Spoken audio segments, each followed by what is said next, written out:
연구단 안우영 연구원이라고 합니다. 저희 BI가 어떤 기능을 제공하는지 한번 배워보시고 가셔서 이제 인공지능 서비스를 만들어 보시도록 하겠습니다. 이번 교육 목적은 이제 BI의 전주기 개발 기능을 이용을 해가지고 인공지능 서비스를 제공하시는데 필요한 사전 지식들을 저희가 전달해드리는 교육인 거예요. 저희 BI는 크게 4단계를 가지고 있고 그게 이제 전주기라고 부릅니다. 그래서 첫 번째는 데이터 수집하고 적재하는 단계, 두 번째는 데이터를 처리하고 학습 데이터를 만들어내는 단계, 그리고 학습 모델을 생성하는 단계, 그리고 만들어진 모델로 서빙을 하는 단계. 이 4개의 주기를 다 개발을 하면 하나의 전주기 인공지능 서비스가 되겠죠. 그래서 이것들에 대해서 관련된 기술들을 이제 하나씩 배워보실 거예요. 이제 저희 BI에서 제공하는 웹툴킷을 배워보셔야 돼요. 웹툴킷을 이용해서 인공지능 서비스를 개발할 것이기 때문에 이제 1단계 들어가기 전에 이번 시간에는 웹툴킷 사용법에 대해서 배워보실 겁니다. 로컬호스트 8080번으로 접속을 하시면은 요 화면이 보이실 거예요. 로그인 화면. 처음에는 이렇게 로그인, 저희 BI는 이제 유저별로 워크플로우를 관리할 수 있도록 기능을 제공하기 때문에 자기 아이디와 패스워드로 들어가서 워크플로우를 편집하고 실행하고 합니다. 지금 저희가 준비해 놓은 그 툴박스 안에는 KSB 유저 @etri.kr 이 아이디와 패스워드로 관리자 권한의 유저가 이미 저장이 되어 있어요. 그래서 바로 로그인을 한번 해보시면은 이제 메인 화면으로 들어가게 됩니다. 그리고 그 전에 저희 BI 웹툴킷이라는 거는 BI를 이 웹툴킷 말고도 클라이언트 SDK로도 활용을 할 수가 있어요. 그런데 보다 쉽고 편리하게 BI를 이용하실 수 있도록 저희가 추가적으로 개발을 한 UI입니다. 예, 그래서 지금 이 홈페이지가 저희 BI 대표 홈페이지예요. 저희 KSB 융합연구단. 그래서 이제 인공지능 서비스를 BI를 이용해서 개발하시다 보면 궁금한 점, 좀 안 되는 점, 이런 점들에 대해서도 여기 보시면 게시판에 Q&A 가시면은 이제 질의응답을 저희가 이제 바로바로 받고 대답을 또 해드리고 이러는 것도 있고요.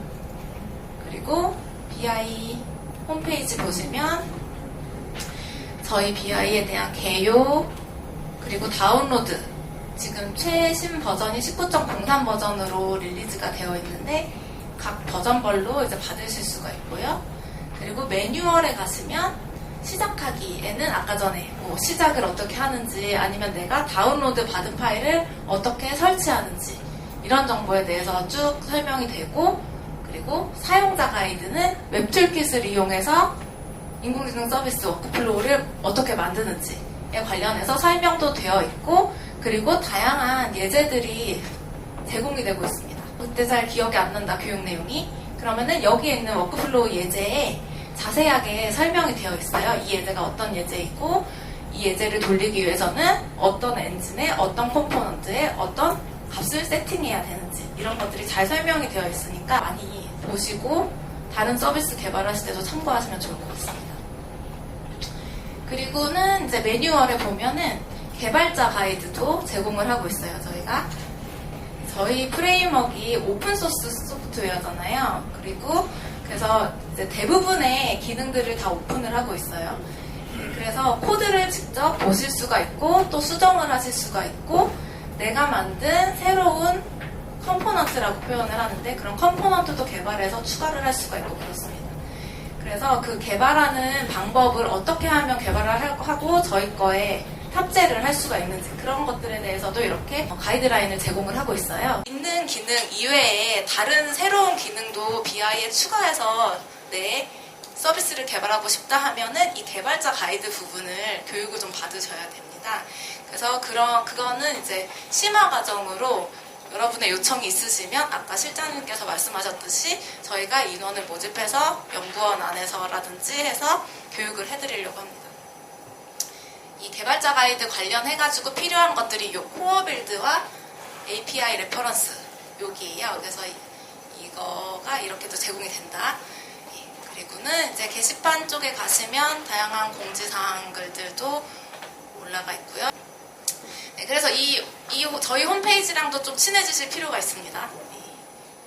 이제 로그인 화면을 거쳐서 로그인을 딱 하면은 이 6개의 탭이 보이는 저 화면이 뜨게 되죠. 저희 BI에는 6개의 탭 보이시죠? 웹툴킷의 6개의 탭에 앞에 4개의 탭은 일반 사용자가 활용할 수 있는 기능들을 제공을 합니다. 일반 사용자 기능에는 대시보드, 그리고 워크플로우 에디터, 워크플로우 편집기라고 말을 해요, 저희가. 그리고 리포지토리, 내가 인공지능 서비스를 개발하는데 필요한 데이터셋 또는 개발을 다 하고 나서 저장하는 모델, 아니면 서빙을 하기 위한 모델, 이런 거를 리포지토리에 이제 저장을 하게 돼요. 다음으로는 서비스를 실행하고 중지하고 뭐 재시작도 하고 잘 돌아가고 있나 그런 거를 살펴보는 기능을 하는 게 모니터링 탭에 들어있습니다. 이 4개의 탭은 일반 사용자가 볼 수 있는 탭이고요. 나머지 끝에 2개, 컴포넌트와 매니지먼트 탭은 관리자 기능이에요. 그래서 뭐 시스템 설정 관리, 뭐 내가 사용할 IP와 포트 같은 거는 이 매니지먼트 탭에서 뭐 이렇게 설정을 할 수가 있고요. 컴포넌트 탭에는 아까 그 개발자 과정에서 저희가 새로운 내가 신규 컴포넌트를 만들어서 우리 BI 웹툴킷에 탑재를 하고 싶다 했을 때도 이 컴포넌트 탭을 이제 이용을 하셔야 되게 됩니다. 근데 여러분이 사용자, KSB 유저, 에트리아리.kr은 관리자니까 여러분은 다 보이시는 거예요, 지금. 대시보드 화면 첫 번째 탭을 보면 크게 테이블이 3개로 구성이 되어 있습니다. 그쵸? 여기 지금 테이블이 맨 위에 워크플로우 탑 10이라는 테이블이 있고 그 밑에 워크플로우 탭이 있고 테이블이 있고 그 밑에 서비스라는 테이블이 있어요. 이 각각의 테이블들이 어떤 정보를 담고 있느냐 하면 그냥 쉽게 그냥 왠지 그림만 봐도 알 것 같지만 먼저 우리 BI 자기 로그인한 그 BI 웹툴킷 안에서 수행한 워크플로우들의 통계 정보를 보여주는 테이블이 첫 번째 테이블입니다.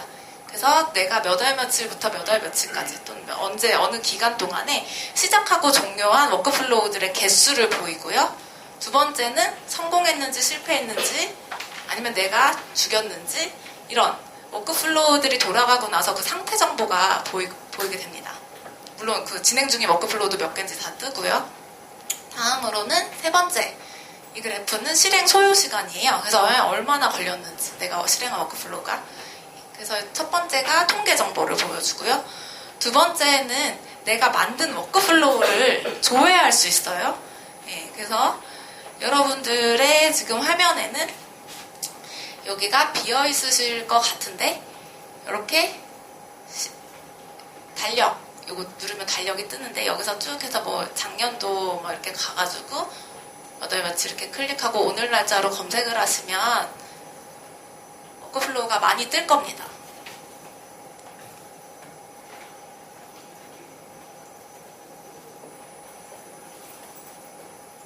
예, 저도 더 많이 떴죠. 저희가 그 툴박스를 패키징하는 시점에서 그 이전에 만들어서 저장한 워크플로우들은 여기에 딱 리스트가 다 뜨는 거예요. 그래서 내가 과거에 만들었던 워크플로우를 열어서 볼 수도 있고 그렇습니다. 다음으로는 이제 서비스 탭이에요. 여기에는 서비스 중인 서빙 엔진들의 그 상태 정보가 떠요. 그래서 저희가 실습을 이제 모델 서빙 같은 걸 이제 해볼 거거든요. 그래서 온디맨드, 그러니까 내가 요청했을 때 예측 결과나 분류 결과 같은 걸 이제 받아보는 서비스에서는 항상 어떤 모델이 어느 IP 포트에서 서빙이 되고 있을 거 아니에요. 그러면은 클라이언트가 그게 어디 주소에서 어떤 모델이 서빙이 되고 있는지 알아야 서빙을 이용할 수 있으니까 그거와 관련해서 그 모델에 대한 서빙되고 있는 그 상태 정보를 나타내는 테이블이 되겠습니다. 그래서 이 대시보드 탭은 그렇게 구성이 되어 있어요. 다음으로 두 번째 탭을 눌러보시면 워크플로우 에디터 화면이 나옵니다. 실제로 인공지능 서비스를 내가 생각한 서비스를 이 워크플로우 에디터에 드래그 앤 드롭 형태로 해서 만들어 보게 되어 있어요. 여기서는 이제 용어 같은 것도 잠깐 좀 볼 필요가 있죠. 저희가 여기 있는 요 각각의 아이콘들을 뭐라고 부르는지 이런 거를 쉽게 알기 위해서는 좀 익숙해질 필요가 있어요. 첫 번째로 이 워크플로우 에디터를 크게 보면은 여기도 이제 구간들이 이렇게 나눠져 있습니다. 먼저 맨 가운데 보이는 게 워크플로우 편집창이라고 저희가 말을 해요. 그래서 여기 보면은 맨 상단은 메뉴바라 그래서 워크플로우를 실행하거나 아니면 내가 편집하다가 저장을 하거나 아니면 밖에서 어떤 워크플로우를 임포트하거나 내 워크플로우를 익스포트하거나 아니면 로드하거나 이런 메뉴들 워크플로우에 대한 메뉴바라고 하는 요 최상단의 그 검은 줄에 있는 메뉴들이 있고요. 그 바로 아래에 엔진 선택창이 있어요. 엔진이라는 컨셉이 나와요. 저희 BI에서 엔진은 여기 보이시는 요 네모 박스 하나를 말합니다. 요 엔진 하나가 컴포넌트들을 항상 이렇게 5개의 컴포넌트들을 이렇게 딱 비워놓은 채로 이렇게 어떤 엔진을 끌어다 놔도 이렇게 5칸이 딱 빈칸이 나오죠. 항상 모두 5개를 다 채우진 않아도 되는 경우도 많이 있지만 기본적으로 어떤 데이터 처리가 한번 일어날 때 저희는 어디서부터 리드를 해서 데이터를 리드해서 어떤 처리를 우선 라이트를 하겠구나 해서 맨 위에 있는 조그만 빈칸을 저희는 컴포넌트라고도 부르는데 이 조그만 칸 컴포넌트를 리드 컴포넌트, 라이터를 위한 컴포넌트 그리고 나서는 어떤 오퍼레이터들을 또 여기다 탑재를 하고 오퍼레이터는 처리죠. 그리고 그 처리를 어디서 할 건지 저희 프레임워크에는 아까 실장님이 말씀해 주셨지만 많은 다른 오픈소스 프레임워크들과 연동이 되어 있잖아요. 예를 들어서 스팍 같은 경우는 뭐 빅데이터를 인메모리에서 빠르게 처리를 하는데 스팍에서 내 데이터를 처리할 수도 있고 또는 데이터를 모델 학습시킬 때 나는 텐서플로우 쓰고 싶으면 저희도 텐서플로우와 연동이 되어 있으니까 내 데이터를 텐서플로우에서 학습을 시키려면 여기에 또 텐서플로우에서 실행되도록 텐서플로우 러너 이렇게 해서 그런 환경들을 지정하는 러너 그리고 얼마 주기에 한 번씩 데이터를 처리하거나 몇 개씩 모아서 처리하거나 그런 거를 저장하는 이제 컨트롤러. 그래서 이 리더, 라이터, 오퍼레이터, 러너, 컨트롤러 이 5가지의 컴포넌트들을 이쪽 컴포넌트 선택창에서 선택해서 비어있는 엔진에다 끌어다 놓으면 이렇게 하나의 엔진이 구성이 됩니다. 여기에 있는 이 엔진, 선택창에 있는 엔진을 끌어다 놔서 비어있는 상태는 저희가 엔진 컨테이너라고 부르고요. 예, 그리고 거기다가 이제 컴포넌트를 다 넣어서 이렇게 가득 차거나 아니면 일부가 차서 하나의 그 연산을 수행할 수 있는 요 단계가 되면 엔진이 만들어졌다 이렇게 표현을 해요. 여기에 이 엔진이 어떤 데이터를 어떤 처리를 해서 이제 그 처리 결과를 쓰게 될 텐데 그 엔진에 요 사각형 테두리 같은 데를 딱 클릭하시면은 데이터가 어떻게 이 엔진 안에서 흘러가는지가 보이는 엔진 상세 보기 창이 제공이 됩니다. 예를 들어서 하나 예를 들어볼게요. 여러분이 맨 위에 이제 메뉴들을 하나씩 다 해볼 건데 여기 두 번째 메뉴바의 두 번째 버튼이 로드 워크플로우예요. 워크플로우를 저희가 미리 만들어서 저장을 해놨는데 그걸 불러오는 거예요. 여기서 2.5.2번 K-means example이라고 되어 있는 워크플로우가 있어요. 여기 이름 보시면은 로드 워크플로우 하시면은 가장 왼쪽에 컬럼에 이름인데 워크플로우 이름 중에 2.5.2번 K-means example 이걸 여시면 이렇게 저희가 미리 잘 만들어 놓은 워크플로우가 열리게 됩니다. 그리고 여기에 이 사각형의 테두리 같은 데다 이렇게 누르시면은 이 엔진 안에 데이터가 어떻게 들어와서 어떻게 라이트가 되는지 그리고 어떤 연산을 거치는지가 좀 더 상세하게 보이는 거예요. 이거를 저희가 해놓은 이유는 사실은 이렇게 오퍼레이터 이 파란색이 오퍼레이터를 표현해요. 저희는 파란색 컴포넌트 오퍼레이터가 여기는 하나밖에 없지만 지금 K-means 연산을 하는 근데 여기서 사실은 뭐 미신 밸류를 채우고 아니면 평균을 내고 아니면은 뭐 다양한 처리를 하는 그 과정을 거치게 되면 이 오퍼레이터들이 되게 많아질 수가 있거든요. 그랬을 때는 이 엔진 안에서 다 보여지지가 않기 때문에 저희가 이 엔진 상세 보기창을 하나 더 만들어 놓은 겁니다.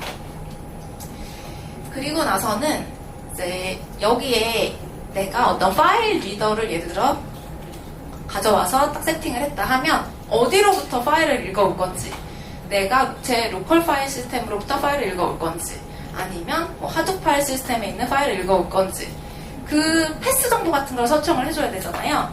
그게 바로 이 속성창에 이제 들어가게 됩니다. 보이시죠?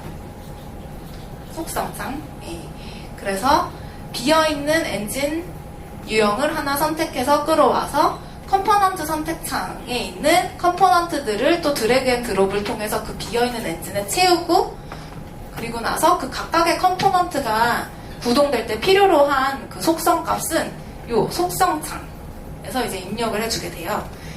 지금 여러분이 K-means example을 열어보셨는데 파일 리더를 한번 클릭을 해볼게요. 맨 위에 진한 초록색이 리더예요. 예. 파일 리더 클릭하시고 이 우측에 컴포넌트 속성창, 저희가 말하는 그 속성창을 보시면 여기에 파일 리더는 파일 패스를 지금 세팅을 하게 되어 있어요. 예. 보이시죠? 파일을 리드할 때 당연히 어디로부터 파일을 리드할 건지 그게 파일 리더의 속성인 거예요. 예. 그래서 파일 패스 같은 거를 여기서 설정을 할 수가 있죠. 그거 이외에도 내가 읽을 파일의 유형이 뭐 CSV냐, JSON이냐, 아니면 뭐 파켓? 예, 뭐 이거는 이제 스팍에서 이제 데이터를 이따가 내일 오토ML이나 뭐 여러 가지 그런 그 스팍 ML을 이용해서 모델을 학습시켜 볼 건데, 그때 또 필요한 파일의 데이터 타입이 파켓이라는 것도 있고요. 보시면은 데이터를 읽어올 때 세팅해야 되는 속성들이 여기 보이는 거예요. 그리고 이쪽에 하나 안 본 데가 있죠. 여기 좌측 하단에 워크플로우 선택창이 있어요. 여기는 여러분이 이제 워크플로우를 여러 가지 실습을 하면서 이제 수행을 해보시면 내가 실행했던 워크플로우들이 여기 착착착착 이렇게 쌓일 거예요.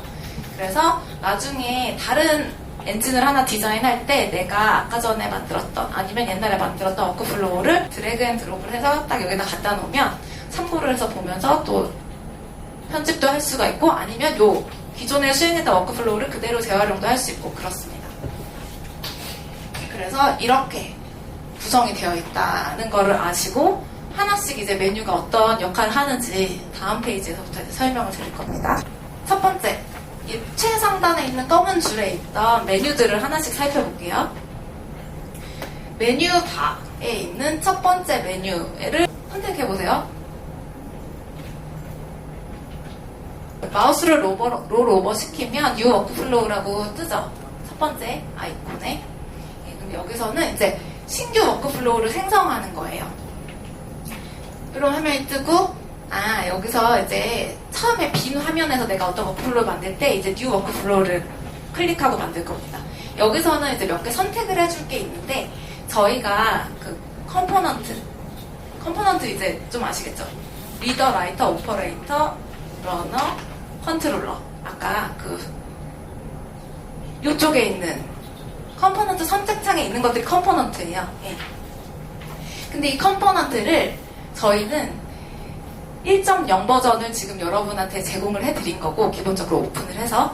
근데 내가 여기에 파일 리더 말고 뭐 몽고DB 리더는 있지만 뭐 다른 MQTT 리더 뭐 이런 다른 데이터 소스로부터 읽어오게 하는 컴포넌트를 딱 만들었으면 기존의 컴포넌트 세트 버전 1.0이지만 그걸 그냥 두고 내가 내 버전 1.1 버전 이렇게 해서 저희 웹토기에 저장을 해놓고 쓸 수가 있어요. 그래서 워크플로우를 디자인할 때 이렇게 현재 돌아가는 KSB 버전, 저희는 지금 19.03 버전으로 이제 실습을 할 거고, 아니면 내가 막 옛날에 있던 기능을 쓰고 싶을 일은 별로 없을 것 같은데 옛날 버전을 여기서 0.8 버전 뭐 이런 거 선택해가지고, 예, 이제 그 컴포넌트와 그때 그 KSB 버전을 가지고 디자인을 할 수가 있어요, 워크플로우를. 그래서 이렇게 선택을 하는 부분이 필요하고요. 다음 버튼은 저희가 방금도 해봤던 그 로드 워크플로우 버튼이에요. 여기는 저희가 저장해 놓은 워크플로우들이 다 들어있죠. 그리고 여러분이 신규로 만든 워크플로우도 저장을 하면 이 로드 워크플로우의 하나로 추가가 될 겁니다. 그래서 여기는 DB에 저장된 워크플로우를 불러올 수도 있고요. 그리고 여기에 X 버튼 누르시면 삭제도 하실 수가 있어요. 그 다음 버튼이 세이브 워크플로우예요. 여기는 지금 세이브는 이제 뭘 만들고서 이제 세이브를 해야 되는데, 세이브는 저희가 세 가지 모드를 지원을 합니다. 아예 처음 저장하는 건 세이브하면 세이브가 되고요. 그리고 내가 어떤 컴포넌트나 이런 거를 이제 바꾸거나 아니면 어떤 엔진을 더 이제 추가를 해서 만들어져 있던 그 워크플로우를 저장하면 이제 업데이트, 갱신이죠. 그 다음에는 다른 이름으로 저장하는 것까지 지원을 하고 있어요. 이렇게 해서 저희가 이제 웹툴킷에서 이렇게 뚝뚝뚝 드래그 앤 드롭을 해가지고 저장을 하면 그 워크플로우 하나는 저희 내부에서는 이렇게 제이슨 형태의 스펙 파일로 저장이 돼요. 그래서 저희 BI에서는 이 워크플로우 세이브 버튼을 눌러서 저장하면 이런 제이슨 파일이 하나씩 생기는 거다라는 걸 아시면 되고요. 이거를 아는 이유는 몰라도 크게 상관은 없지만 저희가 다른 사람하고 워크플로우를 공유할 때 쓰는 방법이 지금 임포트, 익스포트 방법을 써요. 제가 여기서 배울 거예요. 그때 임포트 되고 익스포트 하는 그 파일의 파일 유형이 제이슨이라는 걸 알기 위해서 설명을 드린 겁니다. 다음으로는 다 만들고 저장도 하고 그랬으면 실행을 해야겠죠. 여기는 플레이 버튼처럼 생겼죠. 플레이 버튼이죠. 실행하는 거예요. 실행하는데 이제 워크플로우를 실행할 때 몇 가지 또 옵션을 저희가 이렇게 체크박스로 제공을 하고 있습니다. 그래서 배치, 그래서 배치 클릭하게 돼 있고 또는 버보스 클릭하게 돼 있어요. 버보스는 저희 프레임워크가 구동되면서 로그가 쭉 나오는데 여러분이 이제 인공지능 서비스 만드시고 수행하면 로그를 좀 볼 필요가 있으실 때가 있어요. 갑자기 안 돌거나 하면은 이게 왜 죽었나 봐야 되기도 하고 아니면 지금 잘 돌고 있나 봐야 되기도 하고 그때 로그 레벨에서 자세하게 로그를 뿌려주게 됩니다. 요 버버스를 체크하시면. 그리고 요 배치는 이제 저희는 이제 데이터 처리를 배치 데이터 처리 그리고 스트림 데이터 처리 이런 식으로 이제 여러 가지 다양한 데이터 처리 기법을 제공을 하잖아요. 근데 스트림 데이터 처리일 경우는 배치를 클릭을 해제하고 이제 실행을 해주시면 돼요. 그거는 이제 엔진 유형 자체가 이제 스트림 관련 엔진을 쓰시면은 요거 체크 해제하고 이제 돌리셔야 됩니다. 다음으로는 이 임포트 from file 요 버튼 누르시면 여러분 웹툴킷에 이렇게 누르시면 파일 선택하게 돼 있고 이렇게 로컬 파일 시스템이 딱 열릴 거예요. 그래서 아까 전에 저장한 제이슨 파일 같은 거를 다른 사람하고 공유하고 싶으면 먼저 이 익스포트, 맨 끝에 있는 이 익스포트 버튼을 누르면 워크플로우를 익스포트 했습니다. 이렇게 돼요. 그러고서 여기에 제이슨 파일이 딱 저장이 됩니다. 그럼 이거를 다른 사람한테 뭐 이메일을 주던지 아니면 뭐 USB를 주던지 해서 네 워크플로우 에디터에서도 한번 열어봐 이러고 딱 주면 그 다른 사람은 요 앞에 있는 요 임포트 버튼 눌러서 그 파일을 딱 가지고 오면 그대로 열리게 됩니다. 그래서 다른 사람하고 이렇게 워크플로우를 공유할 때는 저 버튼들을 쓰실 일이 이제 있을 거예요. 그리고 요 마지막에 마법사 버튼이 있는데 이거는 저희가 이제 웹툴킷 2.0 버전이 또 올해 출시가 되는데 거기서 좀 더 되게 좋은 기능들을 많이 담아서 이제 제공을 하려고 하고 있고 이 버튼은 사용하실 일이 별로 없으실 것 같아서 설명을 드리지 않겠습니다. 네, 그러면 지금 요 맨 위에 있는 요 까만 줄에 있는 메뉴들을 다 한번 해본 거예요. 다음으로는 이제 처음 이제 워크플로우를 만들 때 엔진 유형을 이제 선택해서 여기다 딱 끌어다 놔야 될 거 아니에요. 그때 여기 보면 엔진이 막 너무 많아요. 13개나 돼요. 그래서 뭘 갖다 놔야 될지 잘 모르겠잖아요. 그래서 그거에 대해서 이제 설명을 조금 드리려고 합니다. 그리고 이 엔진 유형, 엔진 타입 13종에 대해서는 저희 그 홈페이지 있죠. 거기 가시면 엔진 유형에 대한 설명이 나와 있어요. 강의 듣고 잘 모르겠다 싶으시면 여기 좀 더 보셔도 되고요. 여기서 좋은 점은 저희가 각각의 엔진에서 저희가 매뉴얼을 제공하고 있는 예제들을 링크를 시켜놨어요. 예를 들어서 이 배치 엔진 같은 경우에는 저희가 제공하는 예제에서 텐서플로우를 주기적으로 학습해서 모델을 만드는 그럴 때 쓴다. 이렇게 해서 이름만 봐선 잘 모르겠으면 어떤 예제에 쓰였나 보면은 이제 여러분이 응용해서 쓰실 때 편하실 겁니다. 이제 하나씩 설명을 드려볼게요. 먼저 배치 방식으로 데이터를 처리하는 엔진에 이렇게 지금은 3개의 유형이 제공이 되는데요. 배치 더미 엔진은 크게 많이 사용할 일이 없어서 설명을 안 드리고 좀 더 이제 이따가는 얘는 삭제될 예정이라 말씀을 안 드리고요. 배치 엔진과 배치 투 배치 스트림 요 엔진 유형을 이제 보시면 돼요. 배치 방식으로 데이터를 처리한다는 거는 파일이나 DB 같은 데 이렇게 많이 저장되어 있는 데이터를 한 번에 쭉 읽어와서 한 번 딱 가공하고 저장소에다가 저장을 하거나 아니면 뭐 스트림으로 내보내거나 그러는 거죠. 그리고 이제 배치 엔진을 이제 실행할 때는 이제 배치를 클릭으로 하면 이제 엔진이 첫 번째 엔진 수행되고 두 번째 엔진 수행되고 이런 식으로 갈 거예요. 그래서 방금 전에 말씀드렸듯이 저희 매뉴얼 거기 보시면 그 테이블을 그대로 갖고 온 거예요. 그래서 이 배치 엔진 같은 경우에는 텐서플로우 모델을 주기적으로 학습해서 입력 데이터를 가지고 모델을 만들어서 특정 폴더에다가 내 모델 저장하는 그렇게 한 번 읽어서 저장하고 뭐 이렇게 또는 주기적으로는 할 수 있죠. 배치여도 5분 있다가 한 번 더 저장하고 그럴 때 쓰는 엔진이 배치 엔진입니다. 두 번째는 이제 배치 투 배치 스트림 엔진인데 이거는 이제 이것도 많이 사용이 돼요. 여러분이 이제 실습하실 때 여기서는 이제 저희가 처음에 로드했던 그 K민즈 이그젬플 있잖아요. 그렇게 파일로부터 데이터를 읽어서 K민즈라는 오퍼레이터 한 번 거쳐서 저장 딱 했죠. 그럴 때 배치 투 배치 스트림 엔진을 사용을 해요. 예. 그래서 여기에는 하나 더 또 저희가 비식별 처리 기능도 제공을 하고 있거든요. 오퍼레이터들로. 그럴 때 이제 비식별 처리하기 매뉴얼로도 또 이 엔진이 활용되는 걸 보실 수가 있습니다. 다음 엔진 유형은 이제 스트림 방식의 처리 엔진이에요. 이 스트림 방식 처리 엔진은 스트림 투 배치, 스트림 투 스트림 엔진이 있습니다. 이거는 이제 저희가 또 스트림 관련해서 저희 프레임워크에 되게 강점이 많잖아요. 그래서 스트림이랑 실시간 스트림으로 구분을 또 해요, 저희는. 그래서, 우리가 실시간 스트림 하면은 저희는 이제 스트럭처드 스트림이라는 기술을 또 이용을 해요, 스파크에. 그래서 여러분이 이제 BR을 쓰실 때는 내가 지금 스트림인데 실시간 스트림을 처리하는 건지 아니면 그냥 스트림을 처리하는 건지 이거를 약간 컨셉을 잡고 서비스를 만드시는 게 좋고 이제 이용을 해서 만들다 보면 그걸 구분을 하시게 될 거예요. 네. 스트림 방식 처리 엔진은 이제 뭐 HTTP로부터 스트림을 받거나 아니면 카프카라는 오픈소스 프레임워크 아시죠? 저희 거를 쓰시려면 조금 아셔야 돼요. 카프카라는 그 스트림 로그를 받아서 저장도 하고 이제 펍섭 개념을 가지고 내가 어떤 큐에다가 쭉 들어온 데이터를 쌓고 그거를 누군가가 쭉 읽어갈 수 있게 하는데 뭐 유술도 없고 뭐 그런 스트림 처리를 잘 할 수 있도록 만들어 놓은 그 프레임워크 있고 저희 거랑 잘 연동이 되어 있습니다. 그래서 이런 스트림 소스들로부터 데이터를 읽어서 일정 주기마다 오퍼레이션 피리어드가 뭐 3초 주기 아니면 5초 주기 이런 식으로 깨어나서 지금 모여있는 데이터를 딱 처리를 해서 이제 뭐 어디에 저장을 하거나 아니면 다른 스트림 엔진한테 전달을 하거나 그럴 때 쓰는 거예요. 요 스트림 투 배치랑 스트림 투 스트림 엔진은 요런 예제들에서 씁니다.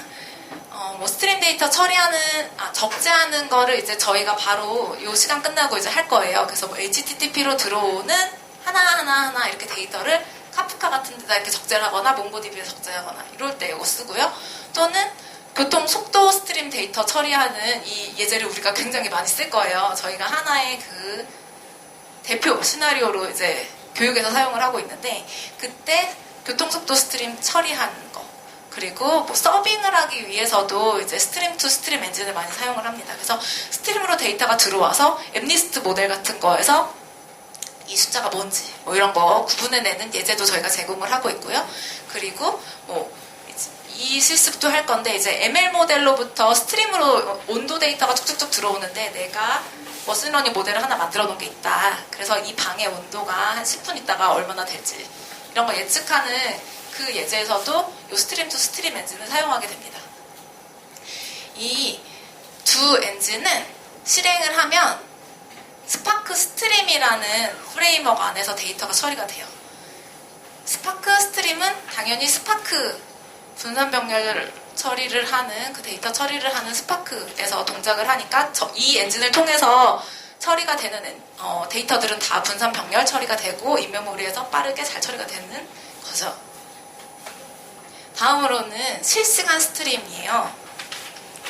저희가 이제 실시간 스트림이라고 하면 뭐냐면 디바이스, IoT 디바이스 같은 데서 초단위로 들어오는 데이터 같은 거는 이제 실시간 스트림이라고 말을 하고 있습니다. 그거는 뭐냐면 IoT 디바이스 같은 데서 이제 막 데이터가 막 수집이 되면 막 그 데이터가 발생한 시간과 내가 수집한 시간이 다를 수도 있고, 그쵸? 예, 그리고 많은 미신 밸류가 있을 수도 있고, 예, 그런 여러 가지 더 일반 스트림, 정제된 스트림보다 훨씬 더 정제가 안 된 스트림 데이터를 처리를 하는 거를 이제 실시간 스트림 처리라고 하고 두 가지 엔진을 제공을 하는데 이거 안 봐도 되고 스트림 조인 엔진만 보시면 돼요. 이 스트림 조인 엔진은 우리가 실습할 때 실시간 시계열 교통 센서 스트림 처리하는 예제에서 할 거예요. 이거 뭐냐면은 이제 저희가 이따가 아니면 내일 막 강남에 있는 그런 택시로부터 초단위로 데이터를 막 받아요. 속도 데이터를. 그래서 15분 후에 15분 후에 여기가 바뀔까 안 바뀔까 이런 거 예측할 때 그 초단위 데이터 들어온 그 데이터를 미싱 밸류도 없게 만들고 그리고 튀는 값이 없게 에버리지도 구하고 이런 거 하는데 그때 이 스트림 조인 엔진을 쓰게 됩니다. 이 스트림 조인 엔진을 통해서 데이터 처리를 하면 그거는 스파크 스트럭처드 스트리밍이라는 그 프레임워크 쪽으로 데이터가 흘러가서 처리가 됩니다. 이 스트럭처드 스트리밍 관련해서는 또 개념이 많이 배워야 될 것도 많고 옵션들도 이렇게 많아서 이렇게 설정해줘야 되는 그 프로퍼티들이 좀 있어요. 김영민 박사님께서 이쪽은 많이 개발을 해보셔서 또 설명을 잘 해주실 겁니다. 기본적으로 실시간 스트림 데이터를 받으면 어떤 게 필요할까요? 여기 두 개, 이 워터마크라는 기능과 체크포인트 기능에 대해서는 쉽게 이해를 할 수가 있어요. 먼저 워터마크 같은 거는 늦게 들어온 데이터에 대해서 처리를 하는 거예요. 뭐냐면 데이터가 택시가 막 이렇게 데이터를 막 주는데 굉장히 네트워크 환경이 열악하거나 뭐 아니면 갑자기 너무 많은 데이터가 들어와서 실제로 데이터가 발생한 시간보다 내가 처리하는 시점에 받은 데이터가 그 시간 차이가 많이 날 수가 있어요. 뭐 예를 들어서 뭐 한 10분 전 데이터 아니면 뭐 30분 전 데이터까지는 고려를 잘 안 하겠지만 그래서 지금 데이터 처리하는 시점인데 아까 한 15분 전에 들어왔던 것까지는 내가 처리를 해주겠다 하고 요 프로퍼티의 값을 딱 설정을 해서 뭐 10분 이러면은 내가 지금 데이터 처리하지만 내가 처리할 범위에 있는 데이터보다 그 전에 10분 전에 있던 데이터까지 들어와 있으면 처리를 해주는 거예요. 이게 없으면 아까 들어왔던 데이터는 버리겠죠. 근데 내가 그렇게 버리지 않고 처리를 다 해주고 싶으면 이런 거를 이제 설정을 해서 쓰시면 돼요. 그리고는 이제 실시간으로 들어오다 보니까 결함 같은 것도 많이 발생할 수가 있고 아니면은 내가 잊어버리지 않고 싶은 거예요. 데이터를 모아놓은 거를. 그러면은 이제 그런 거는 이 스파크 스트럭처드 스트리밍에서 체크포인트라는 기능이 있는데 이게 파일로 많이 이렇게 저장을 해놔요. 그래서 결함이 있어도 복구를 해서 내가 데이터를 잃어버리지 않고 처리를 할 수 있게 합니다. 그리고 이 스트럭처드 스트리밍 쪽 이제 실습을 하실 때는 보면 이게 그 스파크 SQL 엔진을 사용해서 오퍼레이터들이 구동이 돼요. 그래서 SQL 오퍼레이션들을 다 쓸 수가 있어요. 셀렉트, 프로젝트, 애그리게이션, 뭐 그리고 스트림 처리니까 윈도우 기반으로 처리하는 거, 그리고 기본적인 조인 연산들 이런 걸 다 처리를 해서 이제 실시간 스트림 데이터를 처리할 수 있게 됩니다. 다음으로는 이제 온디맨드 방식의 처리 엔진이 있어요. 온디맨드라는 단어도 자주 등장을 하게 됩니다. 온디맨드라는 거는 언제든지 사용자가 필요할 때 질문을 하면 그때 응답을 해주는 거예요. 예. 그래서 이거는 저희가 이제 서빙 엔진들이 많이 온디맨드 처리 엔진을 씁니다. 지금 보면은 텐서플로우 서빙을 이용해서 딥러닝 모델을 이렇게 이 그림이 뭔지 이런 거 물어볼 때 이 온디맨드 방식 처리 엔진을 이용을 해요. 그리고 융합 서빙이라는 기능도 내일 저희 BI에 또 되게 좋은 그 기능 중 하나예요. 그 융합 서빙. 그래서 그거 할 때도 이제 사용을 할 거고요. 그 다음에는 이제 저희가 저희 BI 프레임워크 기본적으로 스칼라 코드를 기반으로 구현이 많이 되어 있잖아요. 되어 있습니다. 근데 이제 파이썬 모듈을 이용해가지고 데이터를 전처리하는 게 굉장히 편하고 라이브러리도 많고 다들 이렇게 선호를 하시잖아요. 금방금방 코드를 짤 수가 있으니까 라이브러리가 많아서. 예, 그럴 때 저희는 이 파이썬의 그 사용자 정의 함수, 그러니까 여러분이 구현한 그 전처리 모듈들을 도커 이미지로 딱 만들어서 거기에 REST API 이렇게 달아서 내부에서 이렇게 처리를 해서 이제 꺼내올 수 있는 기능을 이제 저희가 제공을 하고 있는데 그런 그 API를 생성할 때도 이 온디맨드 방식의 처리 엔진들을 쓰고 있어요. 온디맨드 방식 처리 엔진에는 온디맨드 서빙 엔진, 그리고 온디맨드 파이프 서빙 엔진, 온디맨드 스트림 서빙 엔진, 온디맨드 익스터널 서빙 엔진 이렇게 종류가 또 여러 개가 있어요. 파이프 서빙 엔진은 여기서 제가 말씀드린 융합 서빙 만들 때 쓰거나 아니면 온디맨드 스트림 방식 엔진은 스트림 데이터를 가져와서 레스트 방식으로 서빙하는 뭐 그런 예제도 이제 할 건데 예, 그런 데서 이제 쓰게 됩니다. 온디맨드 서빙 엔진의 가장 기초적인 거는 아까 전에 말씀드렸던 어떤 딥러닝, 인셉션 모델 그걸로 통해서 뭐 동물의 이미지가 뭔지 이런 거 판별하는 예, 그럴 때도 이제 사용을 하고요. 네, 마지막입니다. 이제 기타 엔진이에요. 기타 엔진에는 이제 익스터널 엔진이라는 거 한 개를 아시면 돼요. 이거는 저희가 스파크 ML, 스파크가 ML 라이브러리를 제공을 하는데 저희 일부 기능들이 거기에서 제공하는 파이스팍이라는 기술을 이용해서 구동이 됩니다. 그리고 이 오토 ML이라는 연산자, 오토 ML이라는 그 오퍼레이터도 이 파이스팍을 기반으로 구동이 돼요. 근데 그 파이스팍 기능을 저희가 실행할 때는 요 익스터널 엔진을 써서 실습을 또 할 거고 여러분이 또 이 파이스팍을 이용하려면 익스터널 엔진을 쓰셔야 됩니다. 그래서 이것도 다 실습을 할 거예요. 그래서 조금 개념이 많은데 이제 실습하면서 하면은 또 그렇게 어렵진 않고요. 네. 하시면서 이게 내 시나리오에는 이게 맞나 저게 맞나 이 생각을 조금 하고서 하시면 좋아요. 그러니까 이제 바로 여기 있는 예제들을 이제 가져다가 많이 사용을 하시고 변형도 하시고 아니면 이 예제 거 같이 통합도 해보시고 해서 본인의 데이터 뭐 이런 거 이렇게 가져오셔서 처리를 하실 거니까 실습을 하면서 내 거에서는 이거를 어떻게 활용할 수 있을까 이거를 많이 생각하시고 질문 있으시면 또 질문하시면 저기 개발자분들이 굉장히 개발을 엄청 잘하시니까 딱 금방금방 대답을 해드릴 것 같습니다. 아까 전에 여기 방금 전 배운 그 엔진 유형 가져오시면 엔진이 비어 있어요. 예. 그러니까 여기다가 컴포넌트를 채우시는 겁니다. 컴포넌트에는 아까 말씀드렸듯이 리더, 라이터, 오퍼레이터, 러너, 컨트롤러 이렇게 5종이 있고요. 이 기본 제공되는 컴포넌트 목록도 여기 저희 매뉴얼에 제공이 됩니다. 아까 전에 보셨던 엔진 유형 목록 바로 아래 컴포넌트 목록에 오픈되어 있는 저희가 제공하고 있는 툴박스에 담아놓은 그 컴포넌트 리스트들이 쭉 나와요. 리더, 라이터, 오퍼레이터, 러너, 컨트롤러. 그리고 여기에 나 이거 말고 더 다른 것도 만들어서 넣고 싶다 이러면은 이제 개발자 가이드와 실마 과정이 필요하신 거고요.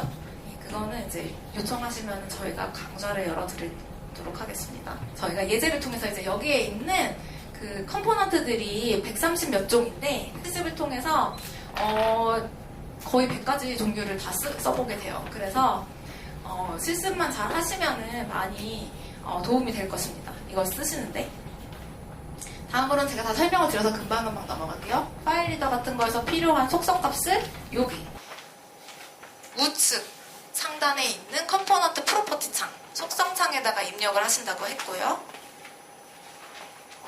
다음으로 이제 값을 입력해야 되는데 너무 모르겠는 거예요. 이게 파일 패스를 어떻게 넣으라는 거지? 아니면은 파일 패스야 쉽지만 뭐 이제 뭐 카프카 리더 이런 거 하면은 카프카라는 기술도 잘 모르는데 뭐 약간 보고 와서 그럼 BI에 뭐 세팅해야 되지? 카프카 속성 중 그러면은 요거 누르시면 물음표 버튼 누르시면은 이렇게 어느 정도 저희가 설명이 되도록 다 웹툴킷에서 제공을 하고 있습니다. 헬프 메시지라고 저희는 부르는데 헬프를 이용해서 컴포넌트 속성 입력하시는데 그 도움을 받으시면 되고요. 다음으로 하나 더 좀 더 알려드리면은 파일 패스 해서 파일 버튼 같은 거 이렇게 누르시면 브라우저 창이 이렇게 나와요. 파일 익스플로러. 여기에 있는 이 파일 시스템은 하드 파일 시스템의 경로입니다. 이 하드 파일 시스템은 저희 BI가 기본적으로 사용하고 있는 파일 시스템이에요. 네, 그래서 이따가 이제 다른 탭 볼 때 리포지토리 탭 가시면은 이렇게 파일 목록들이 쭉 나오고 그러는데 그게 다 하드 파일 시스템. 이 BI랑 연동되어 있는 하드 파일 시스템의 경로에 있는 파일들이 다 보이는 겁니다. 다음으로는 이제 워크플로우 편집창에서 엔진을 복제하거나 삭제할 수 있고 순서 같은 것도 순서 조정도 할 수 있고 선이 있으면 연결도 삭제하고 이런 것도 할 수가 있어요. 여기서 먼저 엔진을 복제하거나 삭제하는 거를 한번 해볼게요. 엔진의 배치 엔진인데 오른쪽 클릭을 딱 해보시면 제가 여기서 말씀드린 기능들이 쭉 나옵니다. 엔진 순서 설정, 순서 수정, 그 다음 순서 보기, 복제, 삭제. 복제 누르시면 배치 똑같은 엔진이 하나가 더 생겨요. 예, 그래서 내가 만들어 놓은 잘 만든 엔진 있으면 복제해서 이렇게 쓰실 수가 있고요. 아니고 잘못 만들었다. 그러면 다시 그 엔진의 오른쪽 버튼 누르시고 삭제 누르면 없어져요. 네, 그래서 이렇게 복제 삭제도 되고 이제 이 연결되어 있는 엔진들의 뭐 3번 엔진 같은데 이렇게 사각형 귀퉁이에 딱 클릭을 하고 오른쪽 버튼 누르시고 순서 수정을 한번 눌러보시겠어요? 그러면 여러분이 딱 처음에 엔진들을 구성하고 만들어 놓은 순서를 이제 좀 바꾸고 싶다. 내가 뭐 그럴 일은 이것도 별로 없겠지만 뭐 5분 평균을 냈는데 다시 막 1분으로 바꾸고 싶고 막 이러고 해서 이제 엔진의 순서 시작되는 순서를 바꾸고 싶으면 이 순서 수정 버튼 누르시고 갖다 놓으면은 세 번째 실행될 것이 두 번째로 이제 바뀌어서 실행이 돼요. 그래서 어플라이 버튼 누르시면은 이제 그렇게 해서 위에 보시는 엔진 순서가 이 꺽쇠 번호인데 이 꺽쇠 번호 자체가 바뀌어 있는 걸 보실 수가 있습니다. 또는 이렇게 선에다가 클릭을 하시고 링크 삭제 버튼 같은 거 누르시면은 삭제도 됩니다. 네, 그렇게 해서 뭐 이런 편리한 그 UI가 제공이 되고 있다는 거고요. 그리고 저희 지금 BI 웹툴킷은 저작을 하시다가 꼭 저장을 누르셔야지 그 상태가 저장이 돼요. 예를 들어 방금 전처럼 수정 막 이런 거 하고서 X 버튼 누르면 그냥 없어져요. 뭐 이렇게 어디에 저장되고 이런 거 없습니다. 없어지니까 절대 조심하시고요. 자주자주 저장을 하면 돼요. 그 다음에는 이것도 아까 설명드렸던 내가 실행했던 워크플로우들이 여기 나와가지고 이렇게 드래그 드롭해서 내가 엔진을 또는 워크플로우 자체를 재활용을 이렇게 하실 수가 있는 거고요. 다음 이제 워크플로우 에디터 탭은 다 보신 거예요. 그 다음 탭 리포지토리 탭. 리포지토리는 저장소죠. 저장소는 저희가 그 하드 파일 시스템을 기본 파일 시스템으로 사용하고 있다고 말씀드렸고 여기 보면은 데이터셋, 모델 애플리케이션스 이렇게 해서 저희가 기본으로 제공을 하는 그 폴더들이 있어요. 그리고 저희가 실습에 사용할 재료들도 다 이 데이터셋 밑에 뭐 인풋 데이터들 그리고 모델 밑에 저희가 실습에 사용하는 모델들을 저장을 해놨어요. 리포지토리 탭 클릭해 보시겠어요? 보면은 딱 클릭하면은 처음에 데이터셋에 경로가 딱 지정이 되어 있어요. 거기 보면 데이터셋 두 번째 있는 건 인풋 데이터 뭐 거기에 보면 저희가 이제 여러 시나리오에서 쓸 데이터들 CSV 데이터들이 쭉 있는 걸 보실 수가 있고요. 내가 여기다가 어떤 데이터를 또 올리고 싶다 하면 여기 파일 업로드 버튼 누르시고요. 파일 업로드 버튼 누르시면은 여기에서 파일 입력 거기에 유형 선택에 파일 또는 이 드롭 리스트 있죠? 거기에 보시면은 폴더를 올리거나 아니면 압축 파일을 올리거나 해서 이렇게 선택을 하시고 예, 내가 어떤 파일, 어떤 폴더를 할지 이렇게 선택해서 업로드 버튼 누르시면 이렇게 업로드가 돼서 업로드가 완료가 되면 하드 파일 시스템에 딱 그게 저장이 되는 거예요. 그 파일이. 그리고 또는 이렇게 파일에다 클릭하고 오른쪽 버튼 누르시고 삭제도 할 수가 있어요. 그리고 또는 다운로드도 하실 수가 있고요. 내 PC로. 하드 파일 시스템에 있는 파일을 내 로컬 PC로 받는 거죠. 그렇습니다. 여기에 기본 제공되는 거는 이제 데이터셋과 이제 모델 폴더 가시면은 저희가 실습에 사용할 모델들을 몇 개 올려놨어요. 강남이라는 거, 강남 모델, 그 강남 교통 예측하는 시나리오 이제 할 건데 그때 사용하는 딥러닝 모델 이런 거를 이제 올려놓았고요. 여기에서 이제 기능들로 보면은 파일 네임 기준으로 이렇게 클릭을 하시면 이 최상단에 파일 네임 클릭하시면은 파일 이름으로도 정렬이 되고요. 그리고 이 라스트 모디파이드 클릭하시면은 시간, 날짜로도 정렬이 되고요. 그래서 리포지토리 탭은 이 정도로 이제 보시면 돼요. 제가 설명을 이제 드린 거예요. 여기 보시면 디렉토리 생성은 당연히 디렉토리가 잘 생성이 되겠죠. 파일을 올리기 전에 내가 디렉토리 만들고서 생성하고 나서 거기다가 파일을 업로드 할 수도 있고요. 네, 파일을 삭제, 복사, 이름 변경, 다운로드, 아니면 메타 정보를 보기 이런 것도 이제 제공이 되고 있고요. 다음으로는 이제 이거는 실습을 통해서도 할 건데 이렇게 워크플로우를 다 돌리고 나서 파일이 이렇게 결과 파일이 저장되면 그것에 대해서 내가 처리한 데이터가 잘 처리됐는지를 이 데이터 차트 보기 또는 텍스트 보기 뭐 이런 거를 이용해가지고 데이터가 잘 처리됐는지 볼 수가 있어요. 보면은 파일이 잘 나왔는지 보면 되고, 다음으로는 CSV 파일 같은 경우에는 이렇게 스테이티스틱스 버튼을 누르시면은 이렇게 통계 정보로도 확인이 되고, 또는 이렇게 차트를 기본적으로 몇 개 제공을 하고 있어요. 그래서 뭐 라인 차트, 파이 차트 이런 거, 또 이제 CSV 파일에 대해서는 그런 형태를 달리해서도 또 시각적으로 또 편하게 보실 수가 있게 제공을 하고 있습니다. 다음은 모니터링 탭이에요. 이제 이게 일반 사용자 권한으로 할 수 있는 마지막 메뉴죠.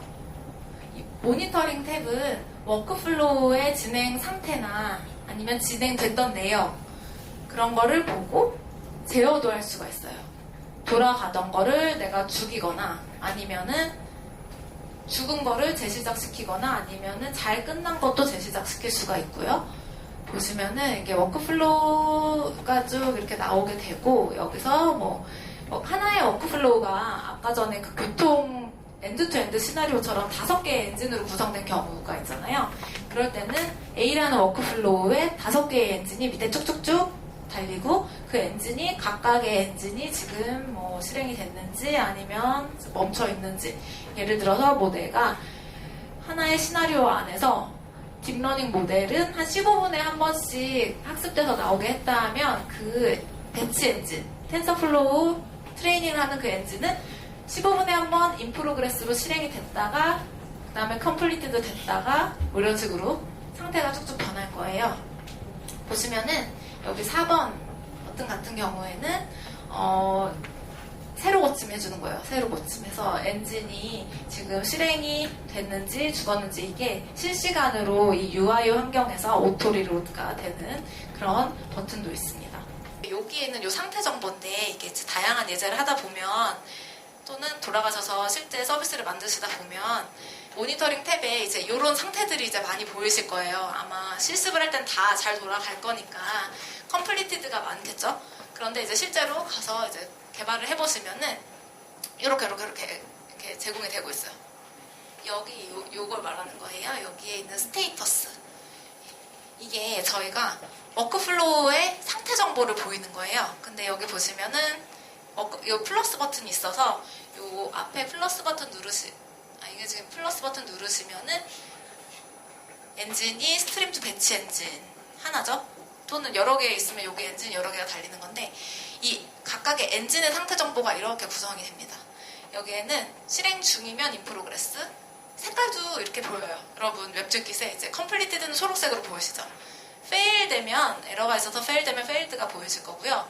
돌고 있는 걸 내가 죽이면 킬드로 상태가 보이실 거예요. 그리고 이제 엔진 각각은 그렇고 여기 상위에 있는 이 워크플로우는 하나라도 실행 중이면 또는 하나라도 이제 저희가 이제 스파크를 활용하다 보니까 이제 저희 BI에 이 워크플로우가 딱 들어오면 이제 일단 accepted 상태로 보이게 되는데 하나라도 accepted 또는 in progress면 실행 중으로 보이게 되고요.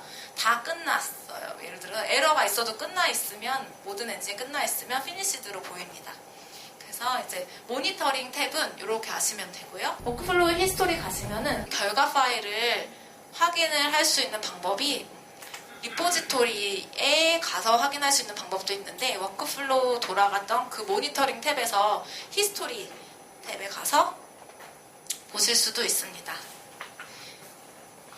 여기 이렇게 CSV 결과 보기 또는 텍스트 결과 보기 이렇게 있고요. 여기 히스토리 탭에 가서 이거는 잘 실행돼서 크게 로그를 볼 일은 없지만 페일드로 죽어 있으면 왜 죽었는지 궁금하잖아요.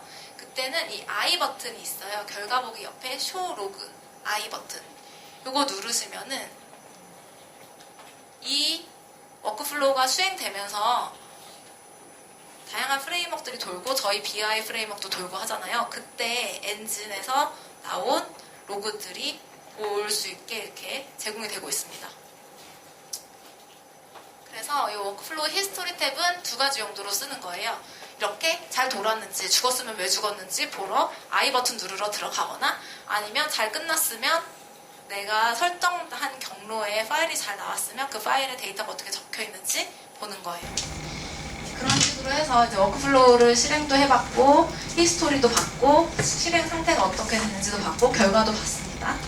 이제 다음은 관리자 메뉴 2개가 나갔는데요. 간단히 설명을 드릴게요. 이 5번째 탭에 컴포넌트라는 탭이 있어요. 이 컴포넌트 탭은 저희가 이번 실습에서는 하지 않지만 내가 어떤 컴포넌트를 만든 거예요. 예를 들어서 A라는 컴포넌트가 우리 프레임워크에 있었어요. 근데 A-라는 컴포넌트 오퍼레이터를 만들어가지고 이 웹툴킷에서 내가 등록을 해놓고 쓰고 싶은 거예요. 그때는 내가 당연히 컴포넌트를 개발한다는 거는 스칼라 코드를 짰겠죠. 그럼 짰으면은 어떤 클래스에다가 이렇게 구동이 되도록 이렇게 해놨을 거 아니에요. 그러면은 그 클래스를 저희 이 컴포넌트 관리 탭에 이 컴포넌트는 어떤 클래스가 구동이 되도록 하는지 그 매핑 관계를 다다닥 설정을 해놓을 수 있게 제공하고 있어요. 그리고 당연히 이 UI 화면에 이런 아까 전에 물음표 버튼 누르면 도움말도 나오게 하고 그리고 여기에 보이는 이 오퍼레이터의 이름이라든지 이런 거를 어딘가에 저장을 해놔야지 웹툴킷에서 보일 거 아니에요. 그게 바로 DB에 저장이 되는 건데 그 DB에다가 새로 만든 신규 컴포넌트를 딱 저장하고 또는 만들어 놓은 컴포넌트를 삭제하고 이런 거 하고 싶으면은 여기 관리자 메뉴에 컴포넌트 탭에 가서 하는 거예요. 마지막 탭은 매니지먼트 탭이에요. 이제 다 하신 거예요. 이 매니지먼트 탭은 크게 유저 컨피규레이션이랑 시스템 컨피규레이션 2개가 있어요. 여러분은 지금 관리자니까 내 웹툴킷과 관련된 그 일반 사용자 유저들이 나중에 만약에 여러 명이 등록을 하면 다 보이시게 되는 계정인 거예요. 그래서 여기서 보면 일단 시스템 설정 탭에는 BI랑 관련된 여러 가지 다른 시스템들의 IP나 포트 또는 소프트웨어 버전 정보 같은 거를 이렇게 내가 편집을 할 수 있게 제공을 하고 있어요. 여기 연필 버튼 누르시면은 뭐 내가 예를 들어서 제일 쉬운 거는 아까 전에 그 모니터링 탭에서 엔진의 상태 정보를 뭐 5초 주기로 리프레시 시키는데 나는 한 2초 주기로 빨리빨리 리프레시 하고 싶다 하면 새로 고침 주기 같은 거를 세팅을 할 수가 있습니다. 유저 컨피규레이션 쪽에 가시면은 내가 관리자인데 회원가입 요청 오거나 아니면은 뭐 어떤 사용자가 내가 관리자로 승격해달라 이랬을 때 여기서 내가 관리자면 사용자 목록의 리스트가 보이고 관리자로 승격 이런 거 시켜줄 수 있는 메뉴들이 제공이 됩니다.